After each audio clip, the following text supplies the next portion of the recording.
There was a time in my own journey when I believed that my circumstances defined me. I thought my future was written by the place I was born, the family I had, and the limits others placed upon me.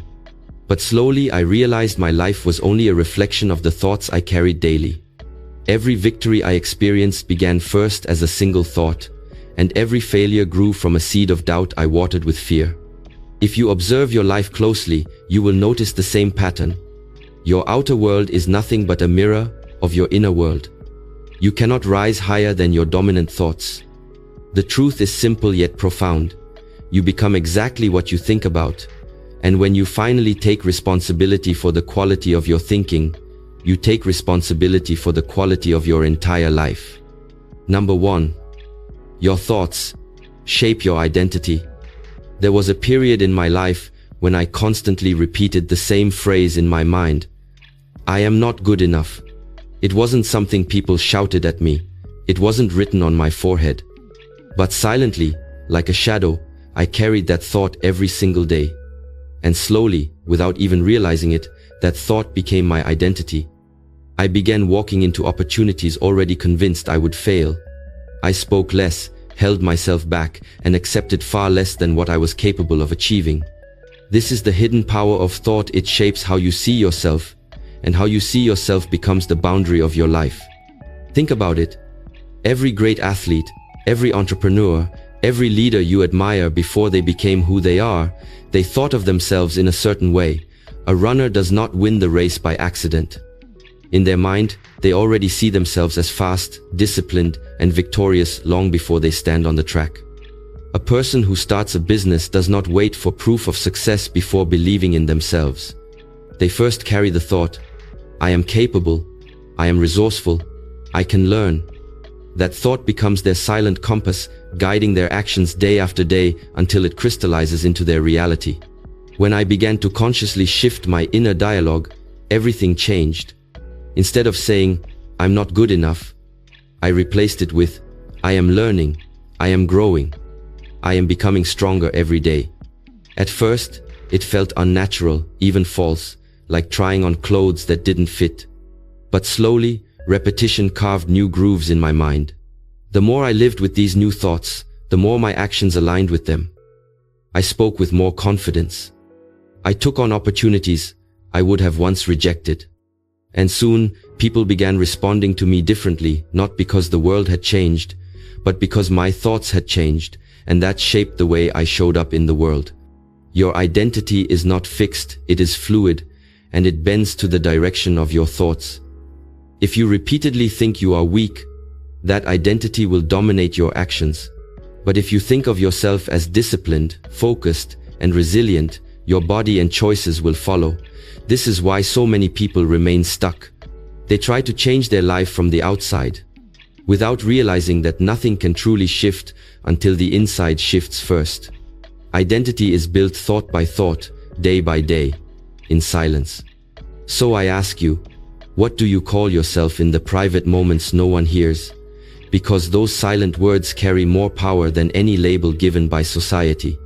If you think of yourself as broken, you will act broken. If you think of yourself as strong, you will rise stronger than your challenges. The good news is, you are not trapped by yesterday's identity.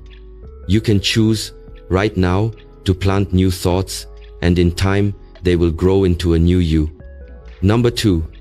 What you focus on expands. There was a time when I constantly focused on what was missing in my life. I thought about the opportunities I did not have, the resources I lacked, the mistakes I had made in the past. And the more I focused on these things, the heavier my life became. My energy dropped, my motivation weakened, and my world seemed smaller and smaller. It was as if life itself was confirming my negative focus by multiplying the very struggles I was trying to escape. That's when I realized a simple but life-altering truth. What you focus on expands. Your mind is like a magnifying glass. Whatever you direct it toward grows larger in your awareness. If you focus on fear, fear multiplies. If you focus on problems, you'll see them everywhere. But if you focus on solutions, doors begin to open. I remember one phase of my life where everything seemed uncertain: career, finances, even relationships. I spent weeks obsessing over what could go wrong. And sure enough, every day brought more stress, more anxiety, more proof that life was against me. Then one morning, exhausted from my own negativity, I decided to shift my focus. Instead of asking, "Why is this happening to me?" I began to ask, "What can I learn from this? What is one step I can take today?" That single shift of focus didn't change my situation overnight, but it changed my energy immediately. I felt lighter, more in control.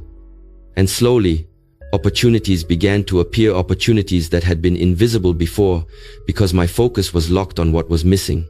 Think of it this way. When you buy a new car, suddenly you start seeing that same car everywhere on the road. Did the number of cars magically multiply overnight? Number. They were always there, but your focus made them visible. Life works the same way. What you look for, you find more of. If you focus on gratitude, you'll begin to notice blessings you once overlooked: the smile of a stranger, the warmth of the sun, the quiet strength in your own heart. If you focus on failure, you'll see nothing but evidence of why you cannot succeed. Both realities exist side by side. The question is, which one will you water with your attention? One of the most practical changes I made was keeping a focus journal. Every night, instead of writing what went wrong, I wrote down 3 things that went right. At first, it felt difficult. My mind wanted to return to problems. But with time, my brain started scanning the day differently, searching for moments of growth, progress, or joy. And the more I noticed them, the more they appeared. My energy changed, my conversations changed, and slowly, my entire life followed. So understand this: your focus is a form of prayer. Whatever you consistently give your mental energy to, you invite more of into your life.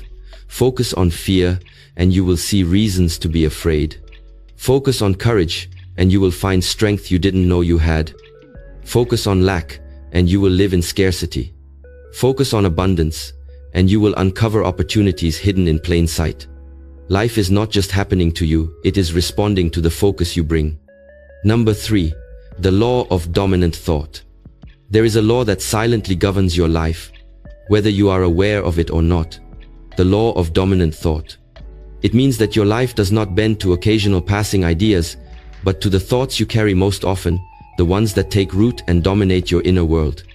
A single dominant belief can either empower you to greatness or confine you in limitation. And the truth is, most people are not even aware of what their dominant thought really is. They wake up, go through the motions, and wonder why their life feels stuck, not realizing that the patterns of their life are simply the reflection of the patterns of their mind. I remember a time when my dominant thought was scarcity. I believed that there was never enough money, never enough opportunities, never enough time. Because that thought was so strong, it colored everything I saw. When someone else succeeded, I felt threatened because my dominant belief told me that their gain meant my loss. Even in moments of blessing, I could not fully enjoy them because my mind whispered, "It won't last." That dominant thought of scarcity drained me of gratitude, creativity, and courage. And because it was my inner reality, it soon became my outer reality too. I lived with constant stress and small results. Then came a turning point. I read a simple line that changed me. You do not attract what you want, you attract what you are. It struck me deeply. I realized I could not keep thinking scarcity and expect abundance to flow into my life. I could not hold on to fear and still hope to walk in freedom. So I began a process of reprogramming my dominant thoughts. Every morning, before doing anything else, I sat quietly and repeated affirmations of abundance and strength. Life is full of opportunities. I am capable of creating value. There is more than enough for me and others. At first, it felt mechanical, even fake. But as the days turned into weeks, these thoughts started gaining weight. Slowly, they replaced the old, limiting ones. The change did not happen overnight, but something inside me shifted. I began approaching challenges differently. Instead of thinking, "This is impossible," I asked, "What can I learn? How can I grow?" My creativity expanded. I noticed opportunities that had always been there, but hidden from my old way of thinking. Most importantly, I felt lighter, freer, more confident in my own skin. My relationships improved because I no longer lived with a mindset of competition or comparison.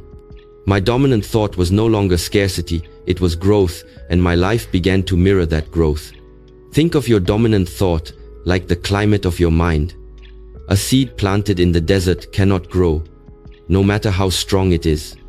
In the same way, a dream planted in a mind dominated by fear or self-doubt will wither. But when your dominant thoughts are of courage, discipline, and faith, your dreams will flourish. Your outer life will always adjust to match the climate of your inner world. One practical way to discover your dominant thought is to observe your language. What do you say most often? Do you speak words of limitation? I can't. I don't have. It's too late? Or do you speak words of possibility? I can learn. I can try. I can grow.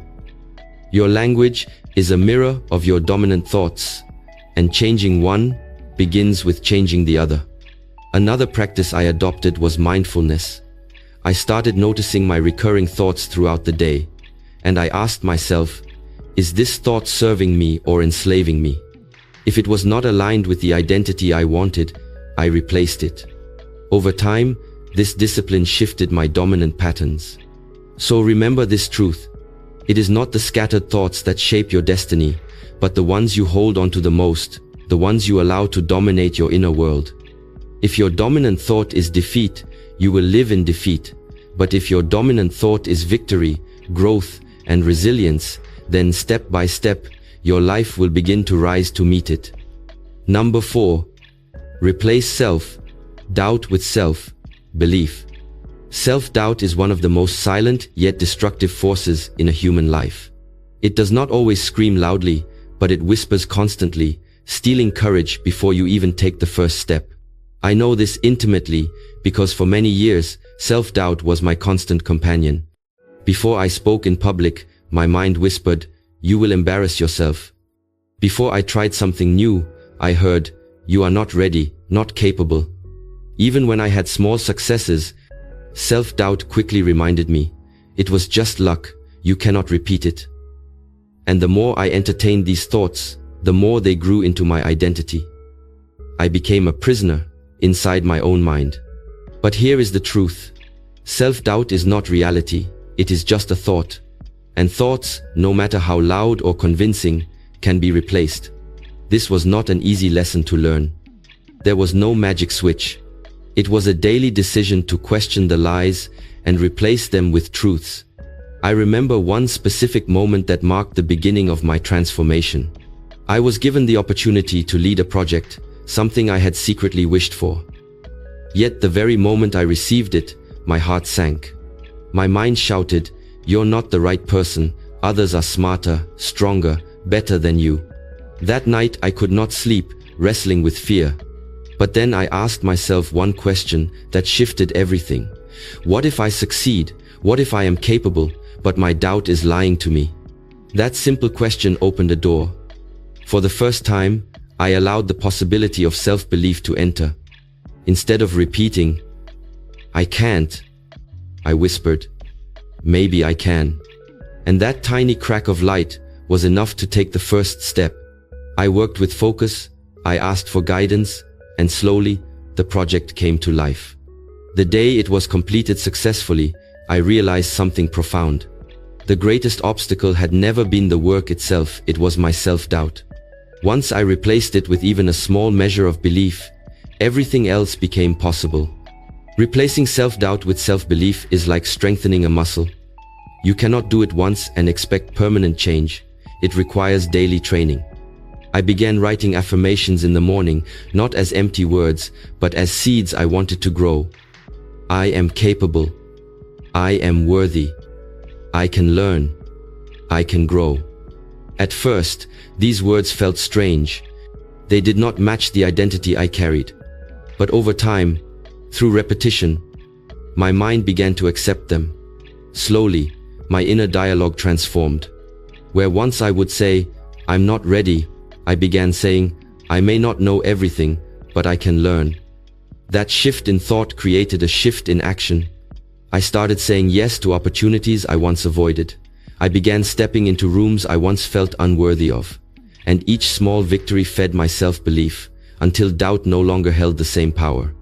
I also learned that the people you surround yourself with play a powerful role in either feeding your doubt or strengthening your belief. In my own journey, I intentionally sought mentors and friends who spoke words of encouragement, who saw potential in me when I could not see it in myself. Their belief acted as a mirror, reflecting back a stronger version of me until I could carry it on my own. This is why environment matters, because if you live in a space where doubt is constantly spoken, it will drown your inner voice. But if you live in an environment of belief, it will water the seeds of your confidence. Practical action also played a big role. Every time I completed a task I once doubted I could do, I wrote it down. I created a journal of victories, no matter how small. Over time, when self-doubt returned, and it always tries to return, I had a written record of proof, evidence that I had faced challenges before and succeeded. This became a shield against the lies of doubt, reminding me that belief was not just a fantasy, but a reality I had lived. So understand this. Self-doubt may never disappear completely, but it does not have to dominate your life. Each time you choose to replace it with self-belief, you reclaim power. Each time you take one step forward despite the voice of fear, your identity shifts. You are no longer the person who doubts, you are the person who dares. And as your belief grows stronger, the world begins to respond. Opportunities open, people trust you more, and most importantly, you begin to trust yourself. In the end, your greatest victories will not come from a life without fear or doubt. They will come from learning to silence the lies and strengthen the truth. Replace self-doubt with self-belief, and you will discover that the limits you once saw were never real, they were only thoughts. And thoughts, when replaced, can transform not just your mind but your entire destiny. Number 5. Imagination creates reality. One of the greatest gifts we carry as human beings is the power of imagination. It is the ability to see something in our minds before it exists in the physical world. Every great invention, every building, every song, every business, every achievement you see around you was first created in someone's imagination. The airplane was imagined before it was built. The light bulb was imagined before it was lit. Even your own future is being imagined right now, whether consciously or unconsciously. This is why the saying is true. Imagination creates reality. I remember a season of my life when everything around me felt ordinary, almost stagnant. I went to the same places, did the same work, spoke to the same people. I felt trapped in routine, but the deeper truth was this. My imagination had grown small. I only saw life as it was, never as it could be. And because my mind could not see beyond my circumstances never changed. It was only when I began to intentionally imagine a better version of myself and my future that my reality slowly started to shift. I started seeing myself speaking with confidence, living with discipline, creating work that inspired others. At first, these were only pictures in my head. But the more I imagined them, the more natural they began to feel. Eventually, my actions aligned with my vision, and little by little, those inner pictures became my lived reality. Imagination is not about fantasy or daydreaming. It is about rehearsing your future in the mind until it feels so real that you cannot help but walk toward it. I once read about Olympic athletes who, before competing, spend hours visualizing themselves, performing their routines perfectly. They close their eyes and imagine every movement, every detail, every breath. Interestingly, brain scans revealed that the same areas of the brain are activated during visualization as during the actual performance. In other words, the brain cannot distinguish between vividly imagined experiences and reality. This means when you imagine success, you are already training your mind and body to experience it. In my own life, I used this principle when I faced the fear of public speaking. For years, the thought of standing before an audience terrified me. My hands would shake, my heart would race, and I would often avoid opportunities, but then I began practicing visualization. Every morning, I closed my eyes and imagined myself standing calmly on a stage, breathing deeply, speaking clearly, and connecting with people's hearts. At first, it felt strange, but with repetition, my mind accepted it as truth. So, when the real opportunity came, my body responded as if it had already lived the moment many times before. What once felt impossible slowly became natural. That is the quiet power of imagination. But imagination can work both ways. If you constantly imagine failure, rejection, or loss, you are preparing yourself for those outcomes. I have met people who rehearse worst-case scenarios in their minds so often that when challenges appear, they collapse instantly. Their imagination has already drained them of strength. This is why it is so important to guard the images you create within. Ask yourself, do I spend more time imagining fear or imagining courage? Do I see myself as broken or as whole? Do I imagine defeat or victory? Whatever image dominates will eventually find a way to manifest in your life. One practical way I train my imagination is through what I call future journaling. Instead of writing about what I currently see, I write about the future I want as if it already exists. I write sentences like, I am living with discipline. I am strong and healthy. My work is inspiring others. My days are filled with gratitude and peace. At first, the gap between what I wrote and what I lived felt wide. But over time, my actions began to align with my words, because my imagination was pulling me toward a new identity. Understand this. Your current reality may reflect your past imagination, but your future reality will reflect your current imagination. The pictures you choose to hold in your mind today are the seeds of tomorrow's experiences. That means you are never trapped, no matter how heavy life feels right now. You can close your eyes and begin painting a new vision at any moment. So dare to imagine boldly. See yourself stronger than you feel, more disciplined than you currently are, more at peace than your circumstances suggest. Let your imagination become the rehearsal ground of your greatness. And remember, life will always rise to the level of the images you hold most vividly inside. When you master your imagination, you master the blueprint of your reality. Number 6. Every success begins as a thought seed. Every great achievement you see in the world today, whether a skyscraper piercing the sky, a masterpiece of music touching hearts, or a life transformed from nothing into greatness, began as something almost invisible, a single thought seed. Before the building was constructed, someone imagined its shape. Before the song was sung, someone heard its melody in the silence of their own heart. Before a struggling person rose to strength, they carried in their mind the thought, I can change. That small, fragile seed of thought is the starting point of every success story. I remember a moment in my own life when I was lost in confusion. I had no clear direction, and it felt as if my days were being wasted on routines that brought me no closer to the person I wanted to become. During that time, I stumbled upon a simple idea. A man is nothing but the product of his thoughts. That line struck me deeply. For the first time, I realized that maybe I did not need all the answers right away. Maybe I only needed one seed thought to hold on to. I chose one. I can grow stronger every day. At the time, it felt small, almost meaningless. But I planted it in my mind, watered it daily with repetition, and guarded it when doubt tried to steal it. Over months, that single thought changed the direction of my life. It became the seed that grew into discipline, clarity, and courage. The danger is that most people underestimate the power of small thoughts. They wait for something massive, dramatic, or life-shaking to happen before they believe change is possible. But success rarely begins with explosions. It begins with whispers. Think of an oak tree. At its full height, it can shelter generations. Yet in the beginning, it is only a tiny seed, buried underground, unseen by the world. If you judged the seed in that moment, you would call it insignificant. But hidden within that seed is the blueprint of greatness. The same is true of your life. The thoughts you hold today may seem small, but within them is the potential to change your entire destiny. In my journey, I have seen both sides of this truth.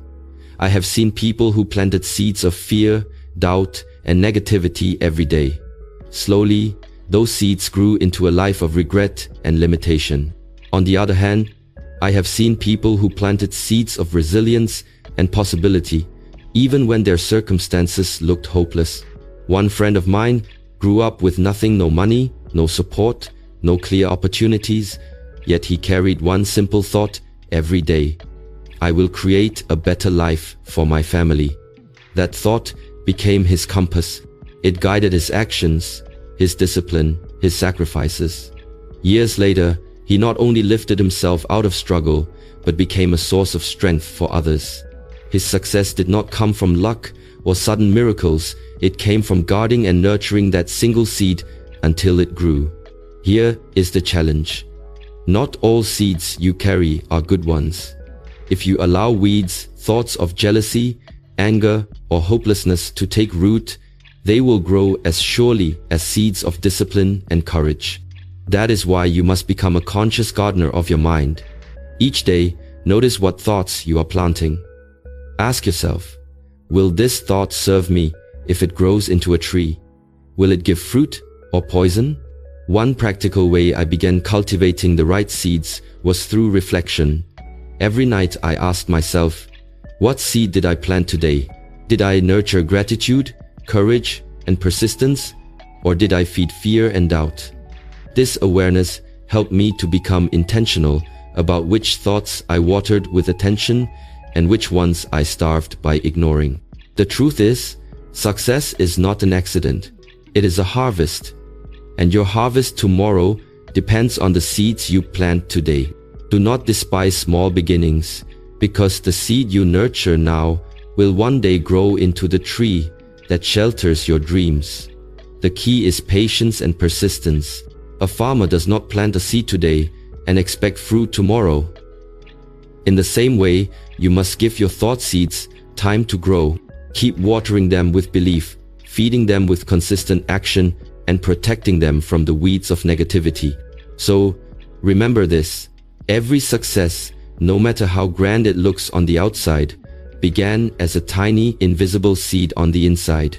And today, you hold countless seeds in your hands. The question is not whether you will plant something, the question is what you will plant. Choose wisely.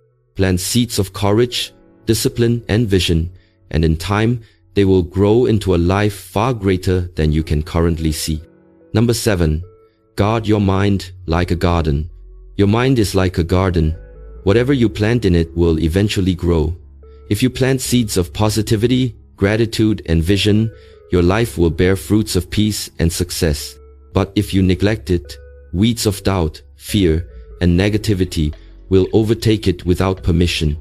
That is the law of the mind. It will never remain empty. Something is always growing inside you, whether consciously chosen or carelessly allowed. This is why one of the most important disciplines in life is to guard your mind like a garden. I remember a phase in my own journey when I failed to protect my thoughts. I consumed every piece of negativity around me, conversations filled with gossip, news filled with fear, and my own self-talk filled with criticism. Slowly, I began to feel heavy without knowing why. It wasn't one single event that pulled me down. It was the accumulation of weeds I had allowed to grow. Day by day, my garden was being overtaken by thoughts that drained me, and because I did not guard my mind, I lost control of my inner peace. The turning point came when I realized that my mental environment mattered just as much as my physical one. Just like you wouldn't allow garbage to sit and rot in your home, I could no longer allow garbage thoughts to take root in my mind. I had to start pulling out the weeds. Practically, this meant becoming intentional about what I consumed. I reduced time spent on negative news and toxic conversations. I started replacing them with uplifting books, encouraging voices, and silence that gave my mind space to breathe. Within weeks, my inner energy shifted. My thoughts became clearer, my motivation grew stronger, and my heart felt lighter. The weeds were not gone forever. They always tried to return, but I had learned the discipline of weeding my mental garden daily. Think about it. No gardener plants flowers and then walks away, expecting them to survive without care. They water the soil, remove the weeds, and protect the plants from pests. In the same way, you must care for your mental garden. Every morning when you wake up, thoughts begin to grow.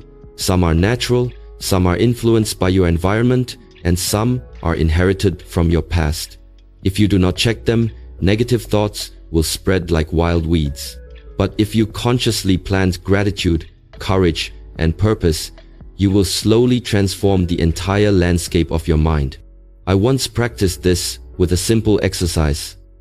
Every morning, before checking my phone or speaking to anyone, I sat quietly and asked myself, what do I want to plant today? Some days it was patience. Other days it was focus. Some days it was joy. Throughout the day, I reminded myself of that seed and tried to water it with small actions. If I planted patience, I slowed down in traffic instead of complaining. If I planted focus, I avoided distractions while working. These small acts became water to my mental garden. And at night, I reflected, did my garden grow the seed I planted? This daily ritual taught me that guarding my mind is not a one-time act. It is a lifelong practice. But just as a garden is influenced by its surroundings, your mind is shaped by the people and environments you allow near it. If you spend your time with people who constantly complain, criticize, and doubt, their words will blow into your garden like seeds carried by the wind. Soon, weeds will appear, and you will wonder where they came from. That is why guarding your mind also means guarding your company. Surround yourself with people who plant encouragement, who speak life, who challenge you to grow. Their seeds will strengthen your own garden. Understand this truth. Your life will never rise higher than the garden of your mind. If your inner world is overgrown with weeds, your outer world will reflect it in chaos and struggle. But if your inner garden is nurtured with discipline, gratitude, and clarity, your outer world will bloom with peace and progress. Guarding your mind is not selfish, it is necessary, because everything you give to others flows first from what grows inside you. So, I urge you, become a gardener of your own thoughts. Pull out the weeds daily, plant seeds intentionally. Protect your garden from toxic influences. Water it with gratitude and discipline. And in time, you will look around and realize that the beauty of your life is simply the harvest of the thoughts you chose to grow within. Number 8. Environment shapes thinking. No matter how strong a seed is, it cannot grow in the wrong soil. A seed of an oak tree will never become a giant if it is planted in the desert without water. In the same way, no matter how powerful your thoughts or dreams are, they cannot flourish if they are planted in an environment that suffocates them. Your environment, your surroundings, the people you spend time with, the conversations you listen to, shapes your thinking more than you realize. And since your thinking shapes your life, protecting and choosing the right environment is not optional, it is essential. I learned this lesson through experience.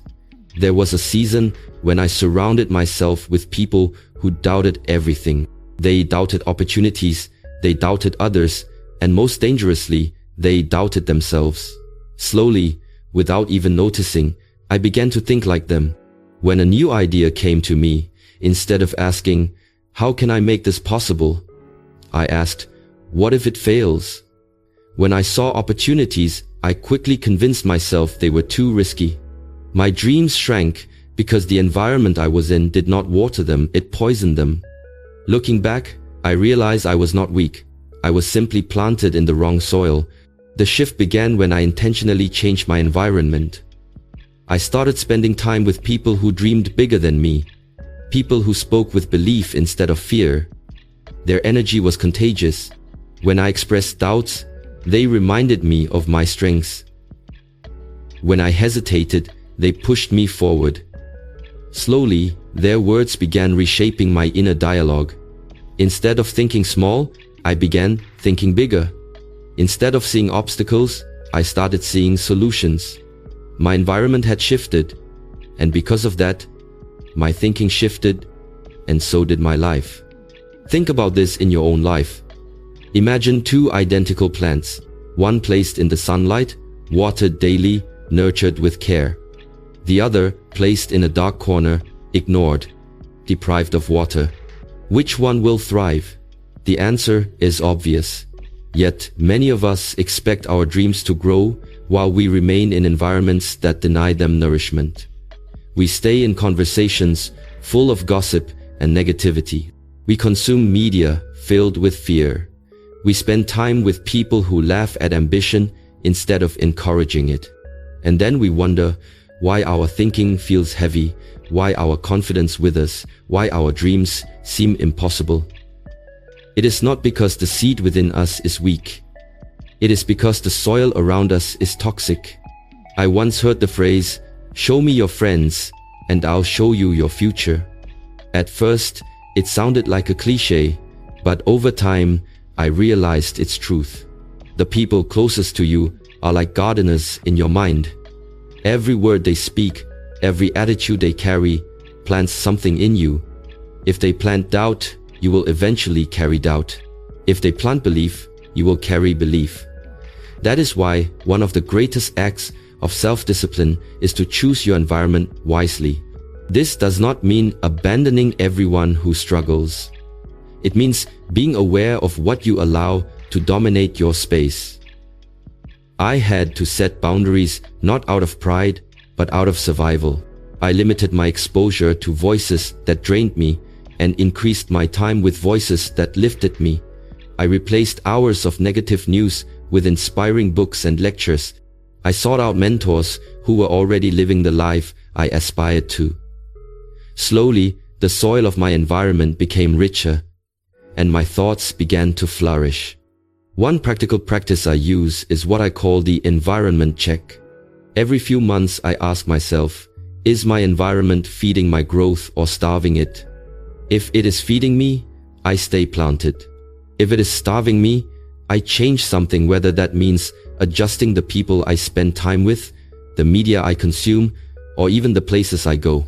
This simple reflection has saved me countless times from falling back into environments that would have destroyed my vision. Understand this. You may carry the strongest dream, the clearest vision, the most determined mindset, but if you continually live in a toxic environment, it will eventually choke the life out of you. On the other hand, even if your dream is small and fragile, the right environment will nurture it until it becomes unstoppable. So guard your environment as carefully as you guard your thoughts. Surround yourself with people who speak life, who challenge you to rise, who water your dreams with belief. Fill your space with knowledge, music, and energy that lifts you higher. Place yourself in environments that remind you of who you can become, not just who you have been.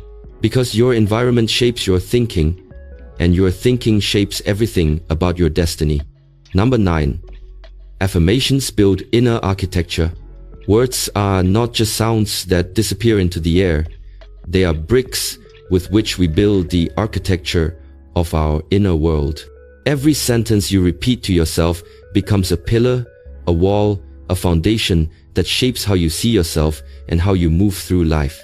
This is why affirmations are not just motivational slogans, they are tools of construction. With them, you can design and strengthen the identity you want to live in. Without them, you unconsciously build a house of doubt, fear, and limitation. I remember a time when my inner architecture was weak because the words I repeated to myself were destructive. Whenever I faced a challenge, I said, "I can't do this." Whenever I compared myself with others, I whispered, "I'm not enough." These affirmations were not positive, but they were still affirmations, negative ones. And because I repeated them daily, they became the walls of the prison I lived in. The more I said them, the stronger they grew, until I believed them as truth. My actions, my choices, even my posture reflected the structure I had built inside. I wasn't trapped by reality, I was trapped by my own words. The turning point came when I learned to consciously use affirmations to design a stronger identity. At first, it felt unnatural. Standing in front of the mirror and saying, "I am capable, I am strong, I am growing," felt like lying to myself. My reflection seemed to mock me. But I persisted because I realized something powerful. Affirmations are not about describing your current state, they are about declaring the state you are growing into. A seed does not look like a tree, but it contains the tree within. In the same way, your affirmations may not match your life today, but they contain the life you are building tomorrow. One personal practice that changed me deeply was writing down 10 affirmations every morning before starting my day. They were not long sentences, just powerful truths I wanted to embody. I am disciplined. I am worthy of success. I am resilient. I attract opportunities. I live with purpose. Reading them out loud gave them weight, like laying bricks one by one into the structure of my inner self. Over weeks and months, something shifted. My self-talk began to align with my affirmations. When challenges came, instead of saying, "I can't," I naturally thought, "I will find a way." The affirmations had become the architecture I lived in. I also noticed how affirmations affected not just my thoughts, but my energy. When I spoke words of belief in the morning, I carried myself differently throughout the day. My body language changed: shoulders back, voice stronger, eyes clearer. People responded to me differently because the architecture inside me was no longer fragile. It was built on firm foundations. And when setbacks came, as they always do, I no longer collapsed. The walls inside me could withstand the storms outside. But just as you can build strong architecture with affirmations, you can also unknowingly build weak ones with careless words. I have met people who constantly say, "I'm always unlucky. I'll never change. Life is against me." These are affirmations too, repeated so often that they become permanent fixtures in the house of their mind. Then they wonder why their life feels heavy and unchangeable. The truth is, they have built their prison one brick at a time, not realizing they had the power to build a palace instead. One of the most practical lessons I've learned is to be intentional with language. I no longer allow myself to casually say, "I'm stupid" or "I'm weak," even as a joke. Words create structures, and I refuse to build walls that will one day trap me. Instead, I choose words that build, words that remind me of my strength and potential. This is not arrogance, it is alignment. So understand this: affirmations are not empty words, they are blueprints. Each time you speak them, you are laying bricks in the architecture of your identity. If you want strength, speak strength. If you want discipline, speak discipline. If you want peace, speak peace. Your future self will live inside the house you are building right now with your words. Make sure it is a structure that can shelter your dreams and withstand your storms. Number 10.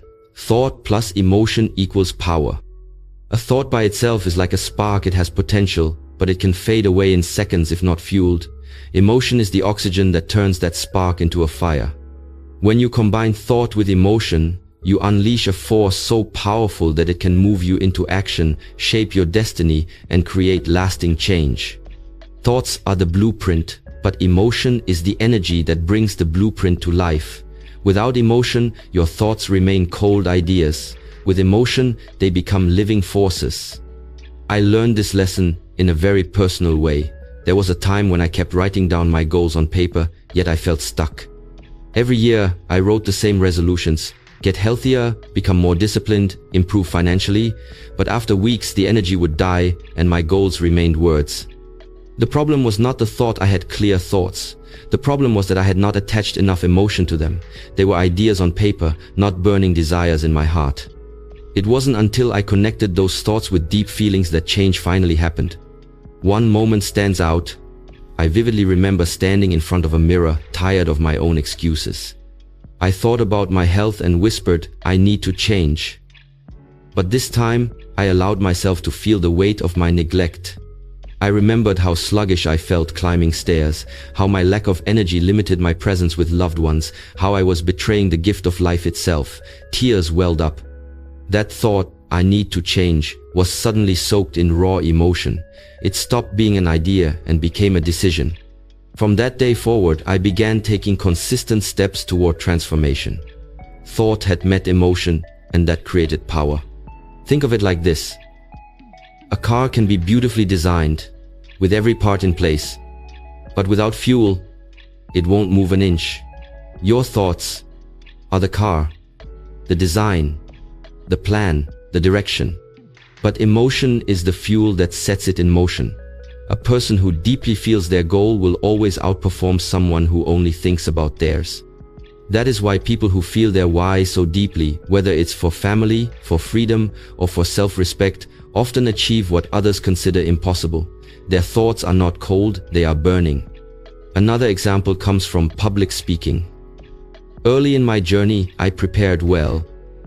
I wrote speeches, memorized lines, and rehearsed. But audiences were not moved. They nodded politely, but there was no real impact. Then I realized the missing ingredient. I was speaking with thought, but not with emotion. When I began to share my personal struggles, when I allowed my voice to shake with passion and my eyes to shine with conviction, something shifted. People leaned in. They didn't just hear the words, they felt them. That is the difference. Thought informs, but emotion transforms. Emotion is also what imprints thoughts into the subconscious. Science confirms that we remember emotionally charged moments far more vividly than ordinary ones. You remember the day you felt deep joy or deep pain more than a random Tuesday of routine. This means if you want your thoughts to shape you deeply, you must tie them to strong emotions. Don't just say, "I want success." Close your eyes and feel what success will mean. The relief, the pride, the freedom. Don't just say, "I want health." Imagine the energy flowing through you, the confidence of movement, the gift of vitality. By feeling it now, you activate the power to create it. But there is also a warning here. If you attach strong negative emotions to negative thoughts, you create destructive power. When fear attaches to a thought, it paralyzes. When anger attaches to a thought, it blinds. When doubt attaches to a thought, it suffocates possibility. I have seen people destroy themselves not because of weak thoughts, but because of strong negative emotions fueling those thoughts. This is why mastering both your mind and your heart is critical. In my own practice, I've built a daily ritual to harness this principle. Every morning, I take a few minutes to visualize my goals. But I don't just think about them logically, I feel them. I breathe as if I am already living that reality. I let gratitude flood me for the life I am creating. By the time I open my eyes, my thoughts are no longer empty. They are charged with emotion, alive with energy. And that state carries me into my day with power. Understand this truth. Thought creates direction, but emotion provides propulsion. A thought without emotion is like a map with no vehicle. You know where to go, but you cannot get there. A thought with emotion is like a rocket. It doesn't just point to the destination, it takes you there with unstoppable force. If you want transformation, don't just think about it, feel it with every fiber of your being. When thought and emotion unite, you become a force that no obstacle can resist. Number 11. Repetition rewires the mind. Repetition is the silent architect of your destiny. What you repeat, you reinforce. What you reinforce, you become.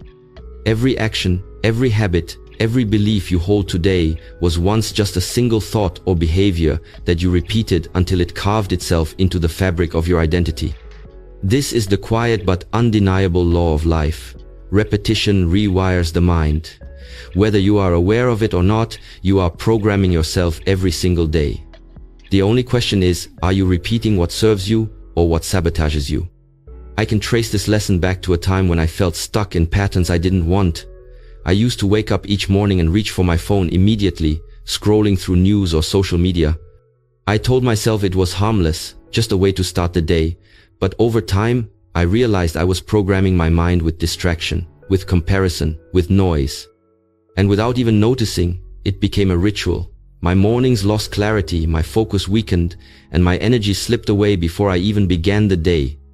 That is the power of repetition working against you. It shapes you slowly, invisibly, until one day you wake up and wonder why you feel trapped. But repetition can also be the most powerful ally if you use it consciously. When I decided to change that habit, I replaced my phone with a notebook. Every morning, instead of scrolling, I wrote down 3 intentions for the day. At first, it felt unnatural, my hand wanted to reach for the phone, but I forced myself to repeat this new behavior. Day after day, page after page, the repetition began to rewire me. After weeks, it no longer felt forced, it became automatic, and with it, my mornings took on a new energy. My focus sharpened, my productivity grew, and I felt aligned with my goals. This transformation was not dramatic or overnight. It was built one repetition at a time. Think about how we all learn to walk. As infants, we fell hundreds of times before taking even a few steps. But through repetition, those shaky steps became steady, and steady steps became